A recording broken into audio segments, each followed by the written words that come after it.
अस्सलामुअलैकुम।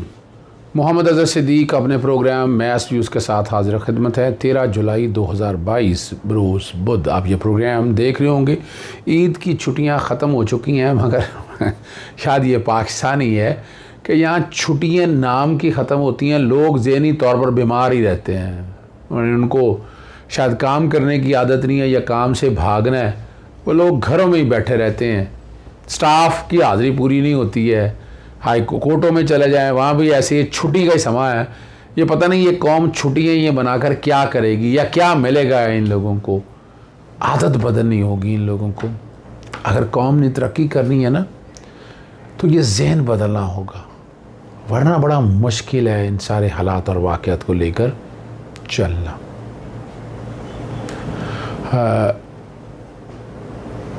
कुछ अगले हिस्से में कुछ धांधली के हवाले से या कल के प्रोग्राम में मैं धांधली के हवाले से बहुत सी गुफ्तगू करनी है।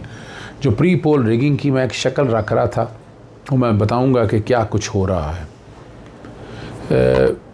फ़राह शहज़ादी को, फ़राह ख़ान को जो एंटी करप्शन का महकमा है वो ऐसे ही नोटिस डाली जा रहा है और FIR की कॉपी नहीं दे रहे थे। वो अल्टीमेटली फिर मैंने क्या किया, किसी के ज़िम्मे लगाया और आखिरकार वो कॉपी में लेने में, हासिल करने में मैं कामयाब हो गया। और वो ज़रा उस कॉपी को अगर आप देखें तो आप हैरान रह जाएंगे। FIR नंबर है 19/2020, थाना अपना एंटी करप्शन एस्टेब्लिशमेंट है, शाहिद सरवर साहब है कि उस सब इंस्पेक्टर थाना एंटी करप्शन रीजन फैसलाबाद। और हद हो गई है इस बात को। अब इंक्वायरी नंबर कोई है 31/2022, ये 30 जून 2022 की लिखी है और पर्चा जो है 1 जुलाई को दर्ज होगा। ये मैं उसके कंटेंट से पढ़ रहा हूँ और कुछ भी नहीं है, सारे को देखा जाए स्पेशल इकनॉमिक जोन है, फेडमैक है और ये Almoiz dairy and food limited company बाकायदा रजिस्टर कराई और ये ज़मीन लीज पे ली। इस सारी FIR को पढ़ दें, ये सीधा सीधा पर्चा है एंटी करप्शन डिपार्टमेंट के ऊपर। जहां डेफेमेशन के मामलात को लेके चलना है तो अब बराह रास्त एंटी करप्शन के ऊपर कार्रवाई भी कर रही है। जो अब दिल चाहता है किस बुनियाद पर मुकदमा दर्ज किया है, कोई बुनियाद नहीं है। और उसके पैरा अगर हम जाते हैं 9 में तो बता रहे हैं कि एक मीटिंग हुई, उस मीटिंग में कोरम पूरा नहीं था। अब कोरम ना पूरा होना ये फौजदारी जुर्म है। मुतल्लिका कवानीन को एक तरफ रख दें, यानी कोरम ना पूरा होना, वो अब बताया पड़ा गया कि जनाब एक जगह जो है वो 83 मिलियन की मार्केट वैल्यू जो है ना उसकी वो 600 मिलियन है। यानी इकोनॉमिक जोन में मार्केट रेट कोई नहीं होता। जो हम लगे हो ना मार्केट रेट, यहाँ कोई प्लॉटों की ख़रीदारी होती है, ये हाउसिंग सोसाइटी है। यहाँ वो बड़े बड़े चंक ऑफ लैंड है, वहाँ इंडस्ट्री डेवलप होनी है, एम्प्लॉयमेंट आनी है, इंपोर्ट यानी सॉरी एक्सपोर्ट की तरफ चीज़ें जानी हैं। तो ये एक बाकायदा जो है ना ये पॉलिटिकल विक्टिमाइजेशन का एक बहुत बड़ा वाज़े तौर पर एक ये केस है। मैं तफसीलात में लेके आऊँगा। FIR बैकग्राउंड पे चल रही है। इस FIR को अखराज का बाकायदा ख़त लिखा, बैकग्राउंड पे वो भी चल रहा होगा। पूरी तफसीलात सारी लिख करना हद होती है। 409 109 कोई मुकदमा नहीं बनता, 5247 कोई नहीं बनता है। और जो पेमेंट शेड्यूल है 8 करोड़ 30 लाख के करीब है, 2 करोड़ 7,50,000 के करीब इनिशियल अमाउंट गई है, कुछ 77 लाख के करीब इंस्टॉलमेंट है। पहले इंस्टॉलमेंट गई, दूसरी इंस्टॉलमेंट से पहले यहाँ स्टे आ गया कि उस जगह पे जिनसे एक्वायर की थी लैंड उन्होंने स्टे हासिल कर लिया। हमने कहा जाके स्टे पहले वकेट कराएं, आप आ जाएँ। फ़र्ज़ करें सारे प्रोसेस के अंदर अगर इलीगैलिटी हुई है तो वो कैंसिल हो सकती है। लीज़ है, अभी तो रजिस्ट्री तो नहीं हुई ना, रजिस्ट्री तो जब पेमेंट पूरी होगी तब होनी है। और वो पेमेंट शेड्यूल सारा मैं भी बैकग्राउंड पे चला रहा हूँ। फिर बाकायदा जो है इजाज़ सादे का भी निकाल लिया, वो उससे भी सस्ता है। यानी क्या मजाक बनाया हुआ है। जिसकी लाठी उसकी भैंस, बातें बड़ी करते हैं। ये वो केस है पॉलिटिकल वे। आप अगर गैर कानूनी काम किया, आएँ उस गैर कानूनी काम को उस तरीके से लेकर चलें, कोई एतराज़ नहीं है, हमें कोई एतराज़ नहीं है। उसको उसका उस तरीके से लेकर चलें जिस तरह मर्ज़ी आपका दिल चाहता है आप लेकर चलें, कोई है। और साथ ही साथ लेटर लिखा है फेबडेक वालों को कि जितने प्लॉट हैं, कब दिए हैं, क्या रेट था, पूरा डाटा दे दे। यानी ये करने से पहले एंटी करप्शन वहाँ से रेट ले लेती। सिर्फ एक लाइन पे लिख देने से ये डेफेमेशन का केस बड़ी क्लैरिटी के साथ बनता है। और कानूनी तौर पर लिया है, ये उनको लिख दिया है कि खारिज करें इसको। और वो लेटर जो फेबडेक को लिखा है वो भी एंटी करप्शन को भिजवा दिया है। आगे बड़ा अहम मामला है ये, जो इसके बाद मैंने मीडिया पे जो गुफ्तगू की या मीडिया पे चला वो ज़रा देख लीजिएगा आप। के बारे में मालूमात देते रहेंगे। खबर देंगे आपको। प्लॉट की खरीदारी पर फराह खान के खिलाफ मुकदमा दर्ज करने का ये मामला है और फराह खान के वकील असर सदीक ने अखराज मुकदमे के लिए डीजी एंटी करप्शन को कानूनी नोटिस भिजवा दिया है। नोटिस के मतन के बारे में बात करेंगे। मोहम्मद अशफाक हमारे साथ मौजूद है। जी अशफाक।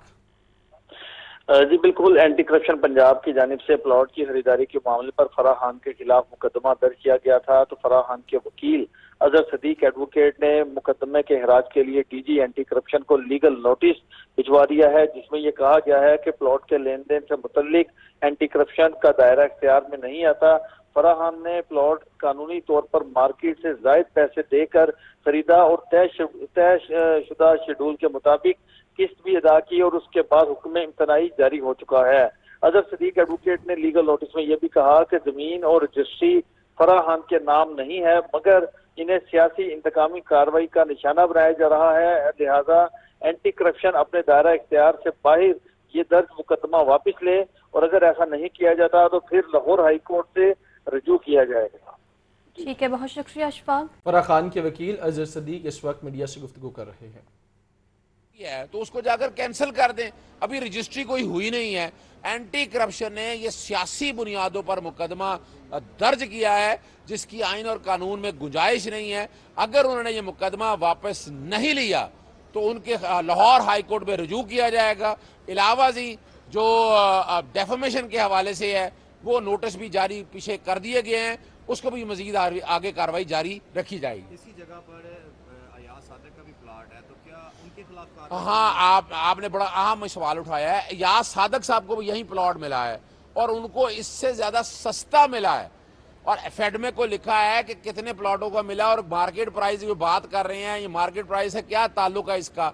अयाज सादक को भी तो आपने सस्ता प्लॉट दिया है। तो सिर्फ इस बुनियाद के ऊपर मुकदमा दर्ज नहीं किया जा सकता कि अगर कोई मीटिंग जो 25 अक्टूबर को मीटिंग अगर हुई थी उसमें कोरम पूरा नहीं था, इसमें फराह शहजादी या उनकी वालदा बुशरा खान का क्या ताल्लुक है? आगे चलते हैं। लाहौर हाई कोर्ट में बहुत अहम मैटर है ये जुडिशल एक्टिविज्म पैनल की तरफ से ये अशियाए खुर्दोनोश। पहले चीनी पे हम लोगों ने बहुत काम किया और क्रेडिट जाता है जनाब जस्टिस शाह जमील साहब को। उन्होंने जो कानून के पैरामीटर है उसके मुताबिक ये पिछले 70 सालों में ये कीमतें का निज़ाम वो नहीं आया था जो वो वहाँ लेके आ गए। ट्रैक एंड ट्रेस का सिस्टम भी आ गया। हुकूमतें फ़ायदा लेती रहती हैं लेकिन एक्चुअली ये जुडिशल एक्टिविज़म की है। इसमें अब आ जाए चिकन की प्रोडक्ट आ जाए, गंदम और जितनी भी एसेंशियल कमोडिटीज़ है उसके हवाले से वर्ल्ड के इशू आ गया था खाद के ऊपर। खाद का पिछले देखा बड़ा यानी शॉर्टेज हो गई यहाँ पर, तो उसको ब्लैक में मिलने लग गई। वजह क्या, कोई निज़ाम और मैकेनिज़्म ही नहीं है। यानी इतना कानून में तरमीम होने वाली है उसकी बजाय गिरदावरी सिस्टम के ऊपर, ताकि जितनी आपकी जगह है गिरदावरी के मुताबिक उतनी खाद आपको मिले और ताकि आप अपनी फसलें जो है ना टाइम पे बारदाना। आज सेक्रेटरी INC पेश हुए, प्रोजेक्ट डायरेक्टर पेश हुए, पंजाब इन्फॉर्मेशन टेक्नोलॉजी बोर्ड की तरफ से पेश हुए। आज बताया कि हम ये सारा कुछ कर रहे हैं। 80% जो है ना गिरदावरी के निज़ाम के ऊपर ये काम कर लिया है। अब वहाँ बस हवाले भी कर लिया, इसको इन्फोर्स कब करना है? अदालत ने 15 के लिए बुलाया है कि 15 तारीख तक जो है ना आप सारी चीज़ें लेकर आएँ सामने और इसको इन्फोर्स कराए, इसका इतलाक़ किया जाए। मैंने अदालत को बताया कि ये चाइना के अंदर ये बड़ा एक ज़बरदस्त सिस्टम ये चल रहा है वो बाकायदा जितने फार्मर हैं, कितनी ज़मीनें हैं, सारा रिकॉर्ड उनके पास अवेलेबल है। ऑर्गेनाइज सिस्टम है, ऑनलाइन सिस्टम है, जितनी खाद चाहिए ऑटोमेटिकली पहुंचती है। इसी तरह पानी जितना चाहिए उतना पानी का निज़ाम, पानी कितना चाहिए वो चाहिए, जितनी प्रोडक्शन होनी है, कितनी ज़रूरत है, वो सारा निज़ाम अवेलेबल है। तो पहली स्टेज के ऊपर तो कल्टीवेशन से, यानी उसको उगाने से पहले का जितना प्रोसेस है, उसमें जो जो चीज़ें चाहिए आपको, जो कि सरकार के पास है, सरकार सब्सिडी देती है फर्टिलाइज़र कंपनी को, तो उसके मुताबिक कंट्रोल रेट पे ये सप्लाई करना होता है, ताकि एग्रीकल्चर जो है, आपको पता है बैकबोन है पाकिस्तान की, लेकिन यहाँ काम नहीं किया जा रहा। सॉफ्टवेयर एक बन चुका है, उसमें तरामीम की साथ बात हुई कि एक ऐसा मैकेनिज़्म लेके आए कि कल जो फार्मर है वो पैदा करे फसल, तो उसे आगे पता हो उसकी एक्सप्लॉयटेशन कोई ना हो सके, उसकी खपत कहाँ होनी है, वो सारा निज़ाम इकट्ठा करके कोई कंप्लेंट आ रही है तो कंप्लेंट का मैकेनिज़्म, इंशाल्लाह बड़ी उम्मीद है कि पंजाब के अंदर एक ये पायलट प्रोजेक्ट के तौर पर इसका निफाज बहुत जल्द होने जा रहा है। और ये क्रेडिट आर्टिकल 119 जुडिशल एक्टिविज़म के हवाले से जस्टिस शाहिद जमील साहब लाहौर हाई कोर्ट को जाता है कि एक निज़ाम इन प्लेस ले आएंगे ये, और उससे पाकिस्तान में अगर कल मिसाल के तौर पर कुछ लोगों ने अगर यानी मिसाल के तौर पर कुछ फसलें नहीं उगाई हैं, तब पता चल सकेगा, क्योंकि बारदाना नहीं गया होगा वहाँ पर, या फर्टिलाइज़र नहीं गई होगी, डाटा सारा अवेलेबल होगा, तो पता चल जाएगा, रीज़निंग पता चल जाएगा। अगर कोई ज़मीनें बेच रहा है या कोई और काम कर रहा है तो हर चीज़ वो रिकॉर्ड के ऊपर आ जाएगी। तो एक संग में अबूर किया है। और इसमें मेरी गुजारिश ये है कि आप लोगों को, जो भी ये प्रोग्राम देख रही हूँ, आपको कोई शिकायत है, मैं ट्वीट बैकग्राउंड पे चला रहा हूँ, और मेरा जो मैंने गुफ्तगू की है इस बारे में वो भी मैं चला रहा हूँ, ताकि आप लोगों को अंदाज़ा हो सके कि मैं चाह क्या रहा हूँ। आप शिकायत बताएं, सिस्टम कैसे बेहतर हो सकता है, यानी फसल उगाने से लेकर सप्लाई तक मिडिल मैन का रोल ख़त्म हो सके, एंड कंज्यूमर तक चीज़ जा सके। और जो महंगाई का हम रोना रो रहे हैं, किसी हुकूमत ने नहीं करना। अगर ये निज़ाम इन प्लेस आ गया तो यकीनन एक बहुत बड़ी एक अचीवमेंट होगी।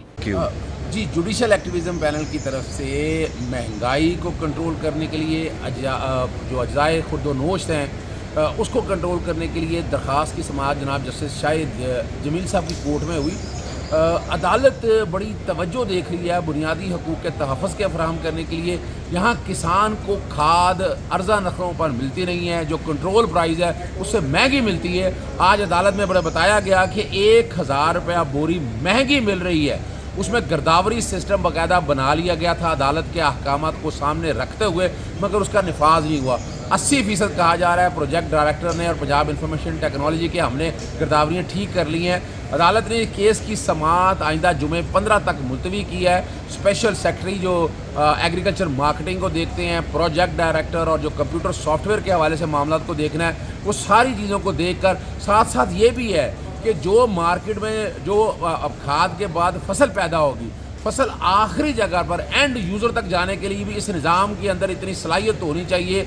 उससे अजाए खुर्दोनोश की चीज़ों की ना सिर्फ अर्जा रखने पर दस्तियाब होगी, बल्कि मिडल मैन का रोल भी ख़त्म हो जाएगा और आम आदमी को चीज़ जो है वो सस्ते दामों जो है वो मिल सकेगी। फार्मर का भी इस्तेसाल नहीं होगा। अगर आप लोगों के पास कोई भी सवाले से शिकायत है, मिसाल आप समझते हैं कि अपना खाद की बोरियां महंगी मिल रही हैं, और अगर जो फसल पैदा होने से मार्केट रहने तक जो बीच में इस्तेसाल होता है उसको ख़त्म करने के लिए कोई भी तजावीज़ हो, वो जुडिशल एक्टिविज़म पैनल की दरख्वास्त दायर कर दी गई हुई है।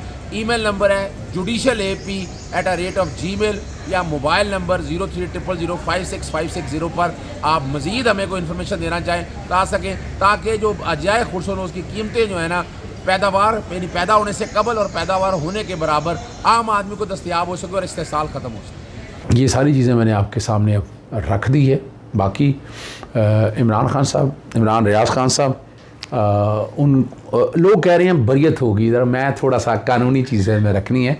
जब ज़मानत लगी हो तो वो ज़मानत एफिडेविट में बैकग्राउंड पे भी आपको चला रहा हूँ, होता है कि ज़मानत लेने में या केस खारिज करने में कोई अखराज का प्रोसेस बात का है मुझे वहाँ का, लेकिन मैं जो कि कानूनी बात कर रहा हूँ आपके सामने, कुछ ऐसा चलाया जा रहा है जैसे सारा खारिज हो गया। खारिज अभी नहीं हुआ, मुकदमा तो अभी मुद्दई हो जाएगा। पुलिस वालों को ये तो अदालत में दिया जाता है कि मैं मुकदमा वापस ले रहा हूँ, इससे बेल कन्फर्म होगी वो ऑर्डर सामने आएगा तो आप सब लोगों को पता चल जाएगा।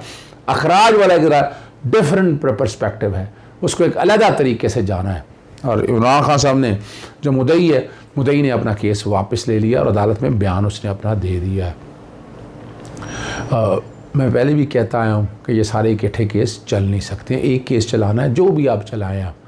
अब क्या हुआ, अटक डिस्चार्ज, लाहौर डिस्चार्ज और चकवाल मुद्दई पीछे हट गया। अब वो पर्चा ऑटोमेटिकली अखराज की तरफ जाता है, बरी होने की तरफ जाता है, वो ज़रा एक प्रोसेस लंबा है, वो अपने तईन चलेगा। इजाज़त चाहता हूँ। अस्सलाम वालेकुम, अल्लाह हाफ़िज़। पाकिस्तान जिंदाबाद।